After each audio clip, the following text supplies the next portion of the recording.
Rudy, what's happening, my man? What's cracking? Oh, all kinds of good stuff. People are loading with the comments on the right-hand side. I'm looking right at them. Just, hanging out, looking at sports every single day. The Twitter timeline's always busy. I know yours is blowing up right now. So, Rudy, we're getting in arguments with people in Knoxville. It's just going nuts. And I got to bring you on. Great guy.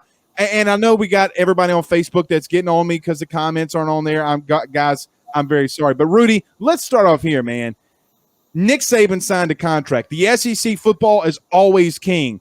But there's a lot of people talking that the SEC might be wide open this year in football. If you had to kind of talk about it, if you had to pick today who you think could come out of the SEC, who is Rudy picking? Look at Nick Saban. I always look at his championship moniker and the types of things that he's brought to Bama. But don't forget, Ed Orgeron has done this wherever he's went to create a successful program. It's not going to surprise me a whole lot to see LSU, take it back all the way to the house this season, especially against Nick Saban. New contract or not, it's the same old Nick Saban. So I think the 1-2 punch in the SEC will be between, and I'm not going to put any of these other teams out of the equation because, again, we're talking about a 0-0 season with a 100% chance that every single one of these teams could be in. But look at this from this perspective. When you look at Nick Saban, the amount of championships that he's had, and the uphill battle that Ed Orgeron has been able to kind of put under the radar, so to speak, in order to get this LSU program exactly where it needs to be, I think they're onto something, and they're certainly going to have their work cut out for them. Even without the Burrows of the world, even without the the 5-star recruits are doing it with 3s and 4s. And Ed Orgeron knows what he's doing in regards to drafting these young men who know what's going on. He understands their role, and eventually LSU will be the Bama in the SEC. It's just a matter of time. But I got to take LSU in this in a very slim margin. Of course, that will be for the regular season to point forward in that direction. Anybody has any questions? Yeah, that's a good one. If you have a question, hit us up. Well, look, Rudy, that's a big statement, and you've talked about Ed and the success. Last year was a down year, but it was a COVID year. You kind of feel like from talking to you, it feels like you have a lot of confidence in Ed and this LSU team. From a national perspective, it feels like you have that energy that LSU could come in here again and knock Alabama off and possibly win the SEC West in this recruiting. But from a national perspective, talking about Ed, do you love watching him and what he's growing up immense last year in 2019 for kind of a guy that's been an underdog his entire life? Did you like seeing the underdog finally win once? I'll be honest with you. I've always been the underdog. So whenever I see an underdog become the one that's holding it on top of the hill, when it's all said and done, when all the teams have played and lost to teams like Bama, teams like LSU, to other teams, Auburn. I mean, you have the likelihood of watching this underdog and guys like Ed Orgeron with the mentality to be a winner to the next level. So I always love the underdog story because I myself was the underdog when I started broadcasting 40 years of age. So if Ed Orgeron can do it, I guess I can too.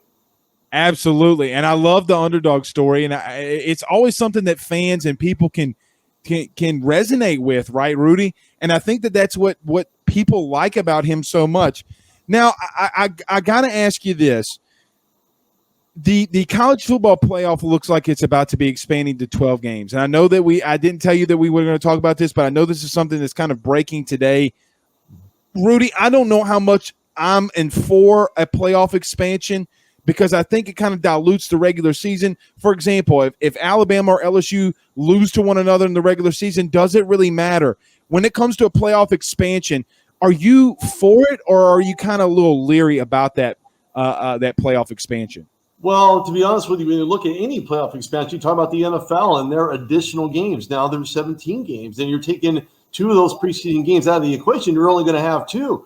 So when it comes to college football, there's a lot of goods, and I think the goods outweigh the bads. When you look at the amount of exposure these young men will get on all the televised networks from ESPN on through to locality as far as local TV programming, things of that nature. And since I work for a CBS affiliate, we're going to be all over this. Of course, in a COVID year, it didn't really happen that way, and they weren't even thinking about an expansion. But I think this gives other teams like it does in the NFL, the opportunity to compete at even higher level with more exposure. And these guys that have been in the shadows for so long, you think of an NBA bench as well. The guys, well, these are just garbage minutes. Not necessarily. It's shining up their resume to get to the next level. And I think that when you look at it from that perspective, these guys could really play at the next level. They're going to have to show it on those extra games if the expansion comes to fruition. Rudy, I got to ask you this because, and I agree with you. Like I full-heartedly agree with you. You know, for an example, when you have 4 seeds getting absolutely blown out. I mean, what is Cincinnati who lost to Georgia when half their team is gone? What does that prove to me? Like they're just going to play Alabama or LSU or Clemson of all those years and get absolutely just skull-drugged. So I don't know if it. You know, I get the money angle and I get all that, but is it about money or is it about better football? And so that's the question that I always ask about that. When I say that, what do you think? I think that there's always have to be better football, and of course there's always going to be more exposure. So if one complements the other, you got yourself a winning combination. If one is going to take away from the other, you're going to have something that needs to be flushed down the toilet and start all over again, just like during last year's Major League Baseball season. It was short. It was sweet. You had a runner at second installed into the game. I think it's more about quality than it is quantity. And again, it goes back to if one complements the other, you have yourself a winning formula, and it's going to actually work in the long term. Will it work in the long term if for some reason the NCAA sees this as being a benefit for the players, the teams, the networks? Not quite sure if it's a money grab yet because that has yet to be determined. However, if they go through and follow those motions to follow that expansion, is it going to be for the benefit of the players or more so for the benefit of the pocketbooks? That remains to be seen.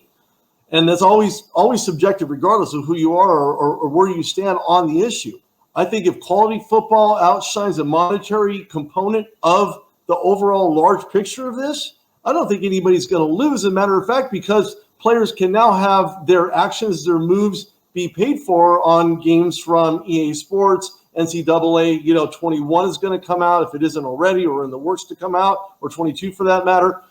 You're going to see a lot more of a draw towards the quality of play, the quality of sportsmanship, the quality of football should always, and always when I say this, I mean this wholeheartedly, quality from coaches, quality from drafting, quality from the players, and quality overall, because at the end of the game, when you look at Cincinnati, how they blew out Georgia, just because half their team is gone, those kids that are getting the opportunity to get on the field are the ones that deserve to be there, not because they're just bodies there, but because they're the highest skilled players outside of the starters that either said, you know what, I'm good, I don't want to get COVID, I want to sit out for this part of the season.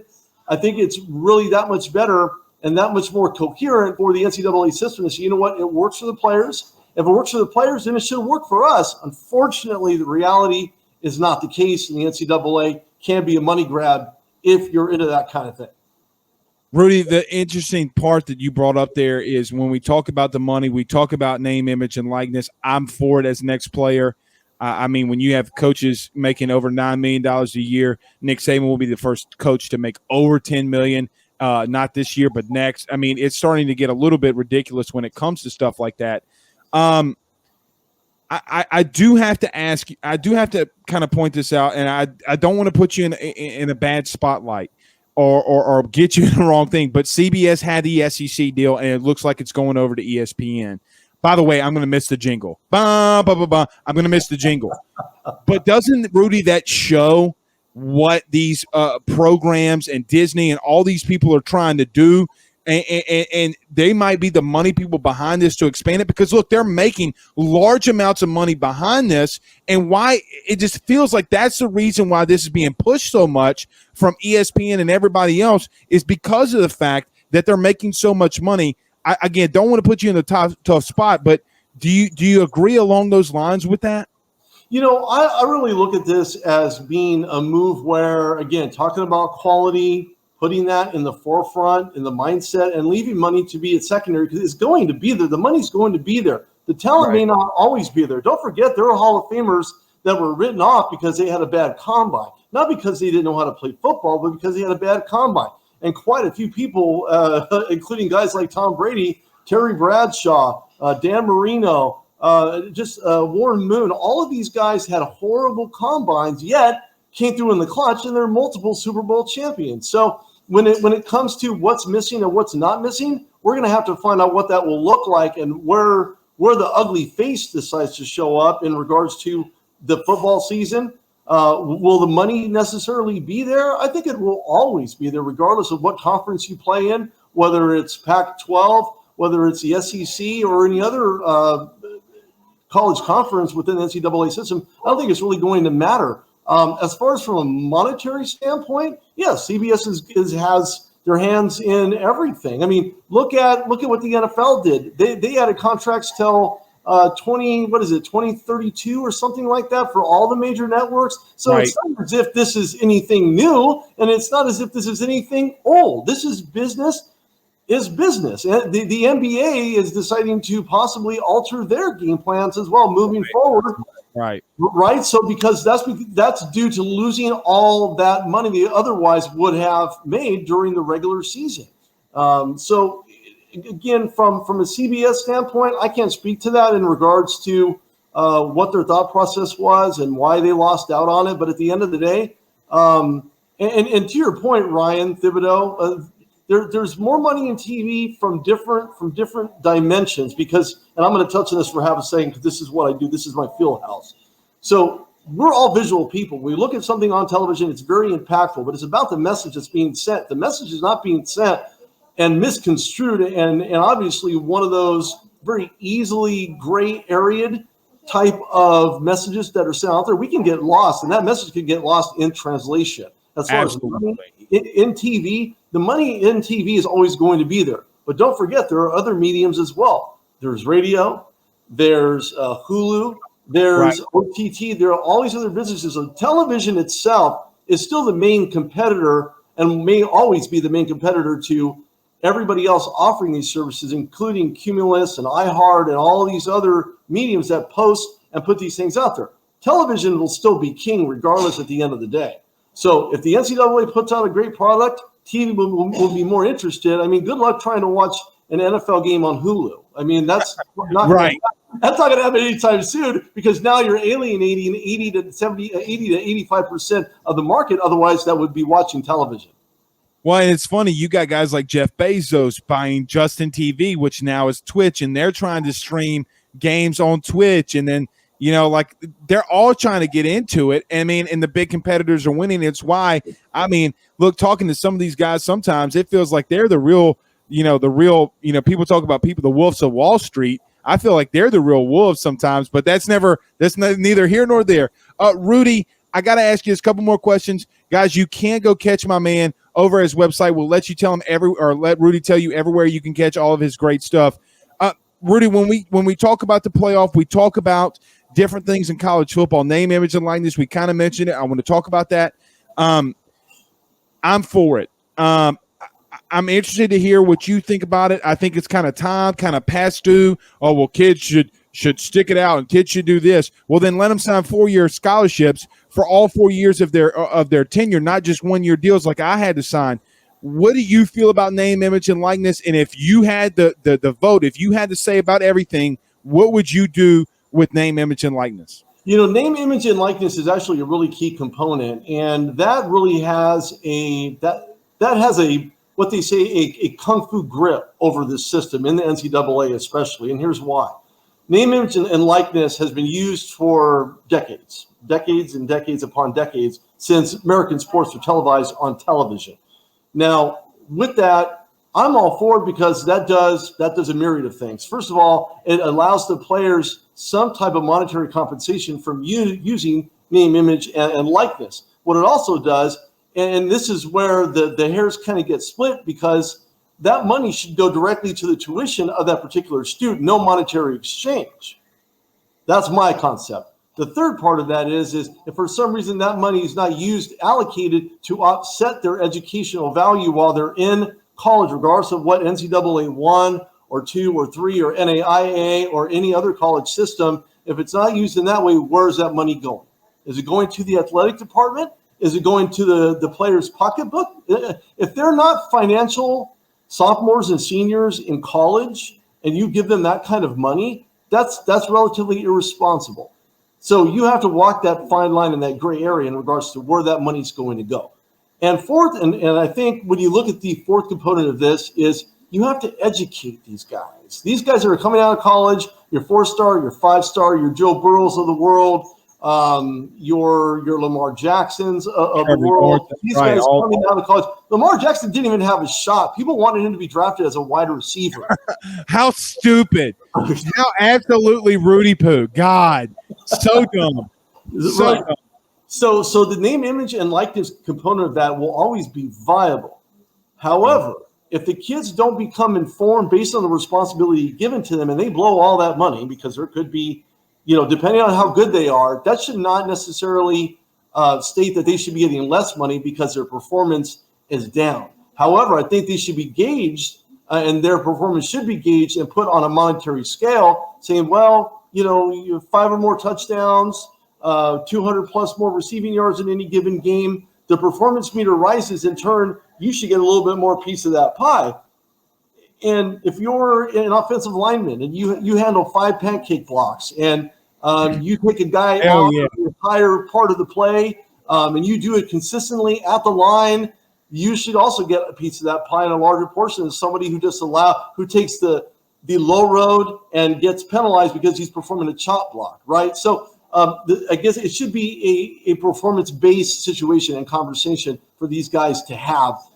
So name, image, and likeness is always going to be key moving forward in the NCAA. Question is how much does the NCAA make in regards to name, image, and likeness? Is it money from the game? Is it money from the players? Is it money from the colleges? Or is it money from all the above? That remains to be seen, and it's going to be interesting to see this play out. I can only imagine, Rudy,